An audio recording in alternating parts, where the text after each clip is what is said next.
शांति।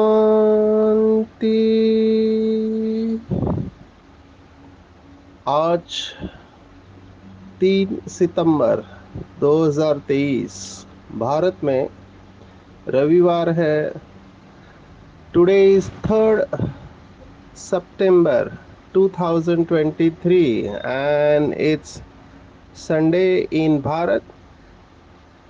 आज की मुरली का जादुई रहस्य स्वयं को प्रेरणा देने के लिए magical secrets of today's Murli for motivating the self।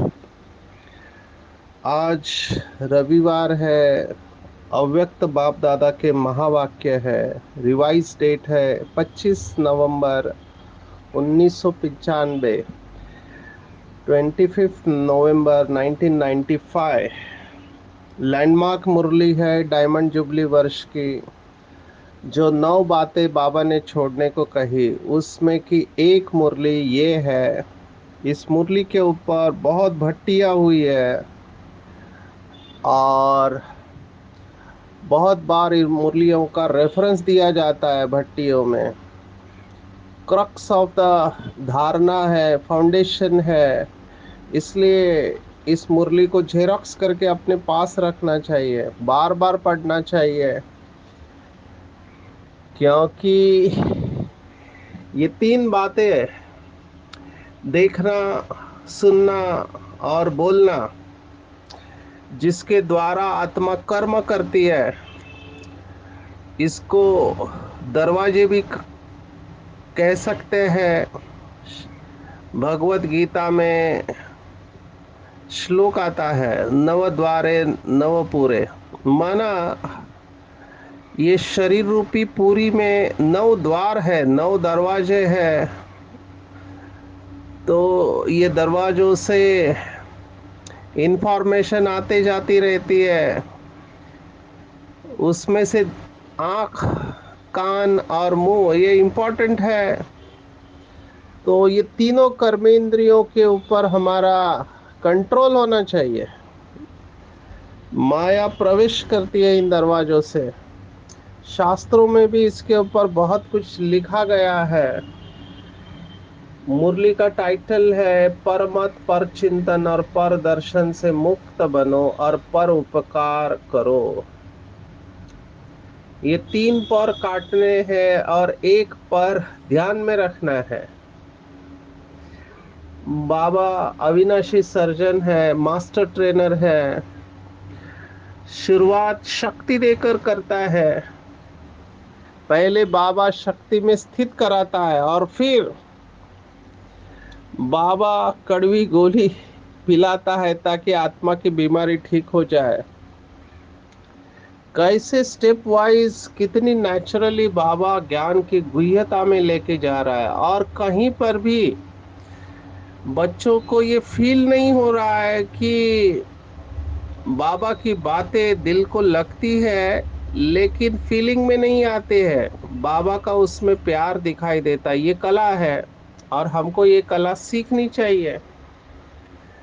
सबसे पहला बाबा ने शक्ति भरी है बच्चों में कि बाबा आज अपने विशेष बच्चों को देख रहे हैं। हम सब जानते हैं संगम युग के जो अनेक नाम है उसमें एक नाम है विशेषताओं का युग। संगम युग विशेषताओं का युग है। तो यहाँ पे हर आत्मा विशेष है। बाबा ने कई बार कहा है कि बाबा का बच्चा और विशेषता न हो ये हो नहीं सकता, असंभव है। इवन आखिरी बच्चा भी है, उसमें भी विशेषता है। तो आप सोचो, हम सब अपने आप को स्वीकार करें कि मैं विशेष बाप का विशेष बच्चा हूं, और संगम युग पर मेरे अंदर जरूर कोई ना कोई विशेषता है। ये बात अलग है कि बहुत कम लोग अपनी विशेषता को पहचानते हैं और फिर उसे सेवा में, कार्य में लगाते हैं। अभी जब ये उड़ीसा के आईएएस ऑफिसर का ट्रेनिंग हुआ, तो उसमें एक सेशन हमारी परम आदरणीय आशा दीदी, जो ओआरसी रिट्रीट सेंटर दिल्ली के डायरेक्टर है, उन्होंने लिया। तो उन्होंने ये होमवर्क दिया था। उन्होंने कहा कि अपनी 10 विशेषताएं लिखो, और फिर कहा था कि अपने अवगुण लिखो साथ। तो देखा गया कि फीडबैक में लोग अपने विशेषता है लिखने में उनको टाइम लगा, लेकिन अवगुण फटाफट आ रहे थे बाहर। तो ये बात यही सिद्ध करती है कि हमारा अवगुण के ऊपर ध्यान है, विशेषताओं को कम ध्यान में रखते हैं। बाबा यही बता रहा है, पूरा खेल है कि अपना सेल्फ रिस्पेक्ट, स्वमान, इसको बनाए रखना। क्योंकि माया स्वमान से निकाल कर देह अभिमान में लाते, ये माया का तरीका है। आप देखो, गहराई में कहीं पर भी अवस्था खराब होती है, जड़ में स्वमान की कमी है। ये हो नहीं सकता कि आप स्वमान में है और आप गलती करें, नॉट पॉसिबल। ये हो सकता है कि आप रिपीट कर रहे हैं स्वमान को, मैं मास्टर सर्वशक्तिवान हूं, रिपीट कर रहे हैं और हिल भी रहे हैं, ये हो सकता है। तो ज्ञान को रिपीट करना ये समान नहीं है, समान में स्थित होना चाहिए। जैसे बाबा एग्जाम्पल देता है कि कोई भी अधिकारी जब अपने सीट के ऊपर सेट है और तब वो ऑर्डर देता है, तभी उसका ऑर्डर माना जाएगा। अगर वो सीट पर सेट नहीं है तो लोग ऑर्डर क्यों मानेंगे? ऐसे ही समान की सीट पर सेट होके कर्म करना है। तो विशेषता को पहचानो। सबसे बड़ी विशेषता आज बाबा ने कही कि इस समय के धर्मात्माएं, महात्माएं, साइंटिस्ट, जितने भी बड़े लोग हैं, बाबा ने तो, मुझे बहुत अच्छा लगा क्योंकि ये 95 की मुरली है। उस समय चंद्रयान 3 तो था नहीं। तो चंद्रयान, अभी भारत सक्सेसफुल हुआ है, भारत के साइंटिस्ट को मुबारक हो। लेकिन बाबा ने देखो, बाबा ऊपर से बैठ के देखता रहता है। बाबा ने कहा वैज्ञानिक चमत्कार दिखाने वाले भी है, चंद्रमा तक पहुंचने वाले भी है, लेकिन विशेष बच्चों के आगे वो भी अनजान है। पांचों तत्वों को जान लिया, उनों के ऊपर विजय भी प्राप्त कर ली। जैसे आजकल बारिश है ना, आर्टिफिशियल रेन, बारिश भी गिराते हैं जहां बारिश नहीं है, पानी को कंट्रोल कर लेते हैं, बहुत कुछ कंट्रोल कर लेते हैं, गर्मी को ठंडा, ठंडा को गर्म। और जहाँ पे पानी नहीं होता है तो हवा में से नमी को खींच लेते हैं। तो साइंटिस्ट ने बहुत चमत्कार किए हैं, लेकिन बाबा कह रहा है कि छोटी सी बिंदु आत्मा को नहीं जाना। और यहाँ पर छोटा बच्चा हो, बूढ़ा हो, बाबा ने कहा बूढ़ी माता भी है, उसको भी पूछो, अनपढ़ है, बुजुर्ग है, उसको भी पूछो कि आप कौन है, तो फलक से कहेगी कि हम आत्मा है और हमने परमात्मा को पा लिया। तो बूढ़ी, बुजुर्ग माता, अनपढ़ माता भी महात्मा से श्रेष्ठ है, क्योंकि महात्माएं कहते हैं कि भगवान को पाना बहुत मुश्किल है। लेकिन यहाँ 100 साल वाला भी निश्चय बुद्धि से कहेगा तुम ढूंढते रहो, हमने तो पा लिया।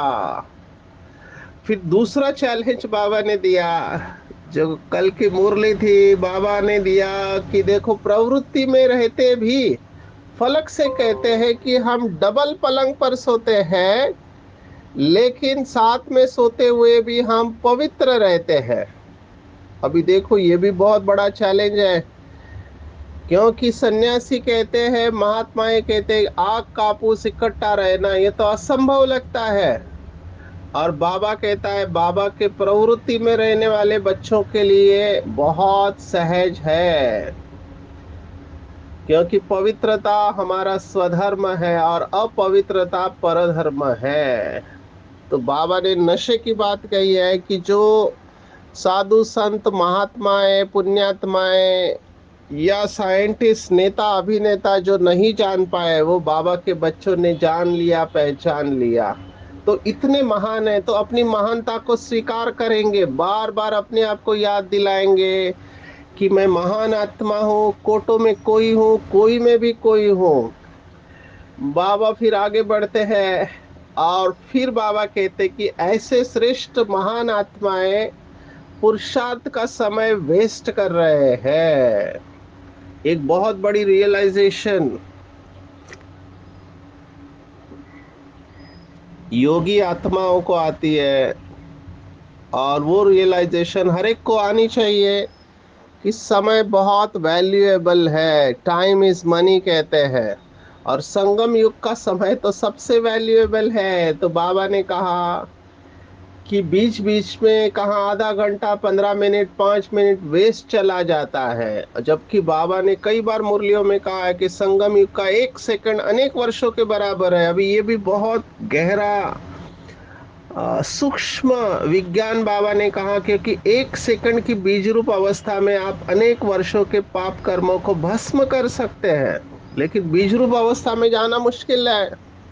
बहुत सार रूप की अवस्था चाहिए, समाने की शक्ति चाहिए, सहन शक्ति चाहिए, सर्व अष्ट शक्तियां चाहिए, तभी आप सेकंड में बीज रूप में जा सकते हैं या बीज रूप में ठहर सकते हैं।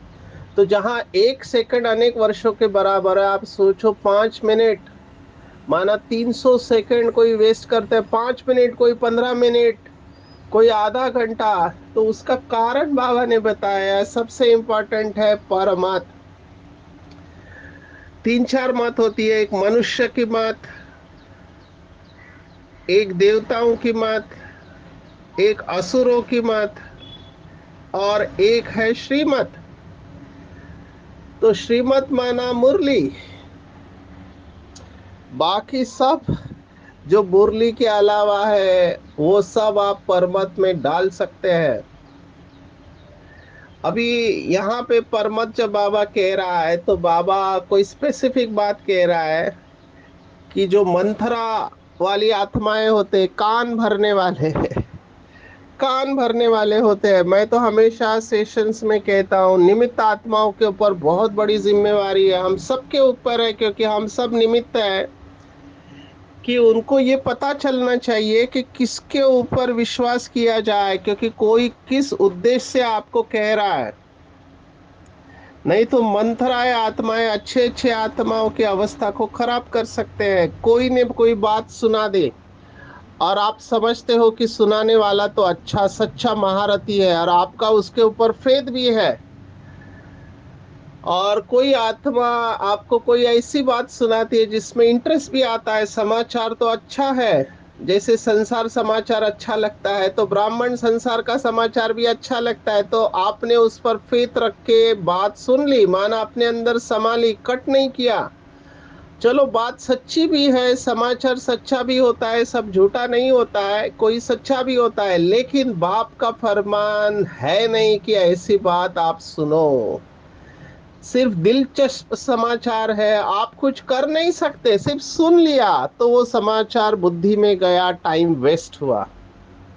बाप की श्रीमत में परमत मिक्स कर दी। तो बाप की श्रीमत है, सुनते हुए नहीं सुनो, देखते हुए नहीं देखो।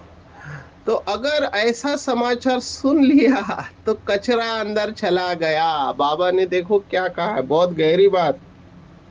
अगली बार उस आत्मा को कचरा डालना है तो वो देखेगा कि ये भाई या बहन बहुत अच्छा कचरे का डिब्बा है, ये हर वक्त मेरी बात सुनता है तो कचरे का कूड़ा मत बनाओ अपने आप को, उसको भी ऐसे बातों से मुक्त करो, उसका इंटरेस्ट नहीं बढ़ाओ।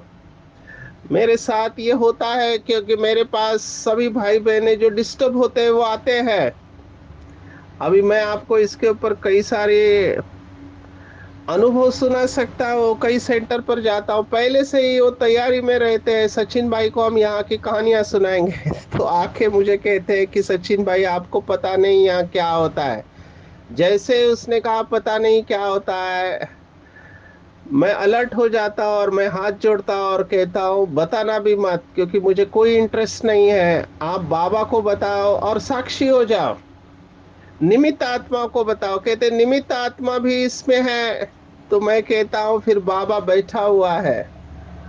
अभी ऐसे कितनी बातें आई, कई लोग तो कंट्रोल नहीं कर पाते अपने इमोशंस को, और गुस्सा होता है कई लोगों में तो बदला लेना चाहते हैं। मैंने उनको बहुत समझाया कि आप इन बातों में मत जाओ, क्योंकि धर्मराज का अकाउंट बहुत सूक्ष्म होता है। आज भी बाबा ने ये कहा हुआ है, कोई बच नहीं पाएगा धर्मराज से। कोई यहाँ कितना भी कुछ करे, कर्मों की गति बहुत गुह्य है, इसलिए आप उसमें जाओ नहीं। लेकिन वो देह अभिमान इतना स्ट्रांग होता है, अपने को सिद्ध करने का संस्कार कि मैं उसे नहीं छोड़ूंगा। आज वो आत्माएं ज्ञान में नहीं है, तो हमको इन बातों में नहीं जाना चाहिए। समझदार आत्मा है, डिटैच हो जाएगी, क्योंकि ये दिन ब दिन बढ़ने वाला है। निमित्त आत्माओं के लिए भी चैलेंज है। ये कांटों का ताज है, इतना इजी नहीं है। आप सोचो, इतनी सारी बातें इनके पास आती है तो शक्ति चाहिए, ऐसे ही कोई राजा नहीं बनता है। बाबा कहता है कि अगर आपने ऐसी बात सुनी और जिस व्यक्ति का समाचार सुना उसके प्रति दृष्टि में या संकल्प में भी घृणा भाव आ गया, तो चार्ट खराब हो गया। बाबा ने रिजल्ट बताए कि मेजॉरिटी थोड़ा थोड़ा किचड़ा इकट्ठा होते होते ये घृणा भाव या चाल चलन में अंतर आ जाता है, और उस आत्मा के प्रति सेवा करने की भावना नहीं होगी, भारीपन होगा। इसको कहा श्रीमत में परमत मिलाना। तो परमत एक बहुत बड़ा सब्जेक्ट है। ये मुरली के इस पैराग्राफ को बार बार पढ़ना चाहिए। समाचार तो बाप दादा भी सुनते हैं, मेजॉरिटी का भाव बदल जाता है, सुनाने में भी भाव बदल जाता है। आज जो उदाहरण बाबा ने दिया, एग्जैक्टली ऐसी घटना हमने सेंटर पर होते हुए देखी। बाबा ने उदाहरण क्या दिया है कि एक आकर कहता है कि मैंने देखा कि ये दो बात कर रहे थे। अभी एक को सुनाया कि दोनों बात कर रहे थे। अभी एक का सुना हुआ दूसरा फिर कहते नहीं नहीं खड़े भी थे, और बहुत अच्छी तरह से नहीं खड़े थे।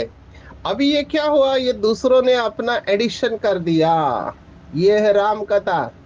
दूसरों ने अपना एडिशन क्या किया, उसने कहा बात कर रहे थे, दूसरे ने कहा खड़े भी थे और बहुत अच्छी तरह से खड़े नहीं थे। फिर तीसरा कहेगा इन्हों का तो होता ही है। अभी देखो कौन सी बात कहाँ चली गई। एग्जैक्टली ऐसी घटना हमारे सेंटर पर हुई। अभी उसके वजह से इतने लोगों की वृत्ति खराब हो गई। आप सोचो, वायुमंडल ही खराब हो गया, ट्रस्ट चला गया, और पूरा सेंटर टूटने की कगार पर।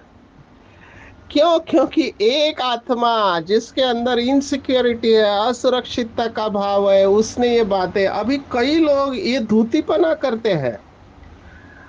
धूतीपना माना इंटेलिजेंटली कई लोगों के कान भरने के काम करते हैं, सोच समझी हुई चाल चाल के तहत। बहुत रहम आता है, क्योंकि सच आज नहीं तो कल सामने आ ही जाएगा। बाद में पश्चाताप करने से कुछ नहीं होगा। तो ये परमत जो है वायुमंडल को खराब कर देता है। तो जो टाइम वेस्ट जाता है उसका कारण परमत। तो चेक करना, कहीं मैं तो इस कैटेगरी में नहीं आता हूँ। आज से बिल्कुल पक्का करेंगे, कोई मेरे पास अगर ऐसी उल्टी सुल्टी बात लेकर आता है, फुल स्टॉप, मुझे सुनना नहीं है। आप बाबा को सुना दो, बाबा को सुना दो। और अगर फिर भी कोई सुनाता है तो आप उस आत्मा की विशेषता सुना दो। मुझे आके ऐसे कई बार सुनना पड़ता है, क्योंकि निमित्त है। तो मैं उस आत्मा की विशेषता सुनाता हूँ तो सुनाने वाला चुप हो जाता है। मैं उनको बाबा की श्रीमत याद दिलाता हूँ कि बाबा ने कहा हर एक की ड्रामा में जरूरत है, हर एक विशेष है। भले उससे कितनी भी गलती हो गई, लेकिन बाबा ने उसको पकड़ के रखा है, बाबा उसे यूज कर रहा है, तो विशेष आत्मा है। हम ये देखें कि मेरे अंदर कितनी कमी कमजोरियां है। यहाँ पर वो कबीर का दोहा, वर्थ रिपीटिंग, बुरा देखन मैं चला बुरा न मिलिया कोई, जिन खोजा अपना मुझसे बुरा न कोई। तो परमत से मुक्त रहना है। दूसरा है परचिंतन। एक से बात सुनी तो 8-10 को नहीं सुनावे, यह नहीं हो सकता। अभी कुछ लोगों की आदत, बाबा ने कहाँ तक, देखो बाबा, मैंने भी ये सोचा नहीं था।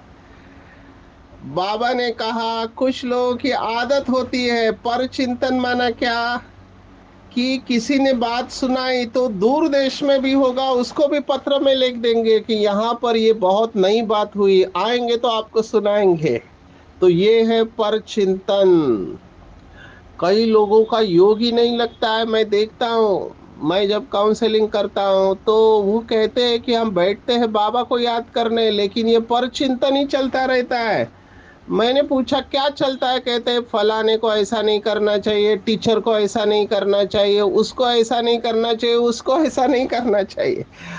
तो योग के बजाय ये युद्ध ही चलता है। और कई लोगों में तो जिनमें गुस्सा होता है उनकी बात ही मत पूछो, बेचारे बहुत दुखी रहते हैं। तो ये परचिंतन भी पतन की जड़ है। तो उन चार की भावना उस आत्मा के प्रति आपने खराब की, अगर ऐसी कोई बात सुनाई, और पर चिंतन 1-2 सेकंड में पूरा नहीं होना होता है।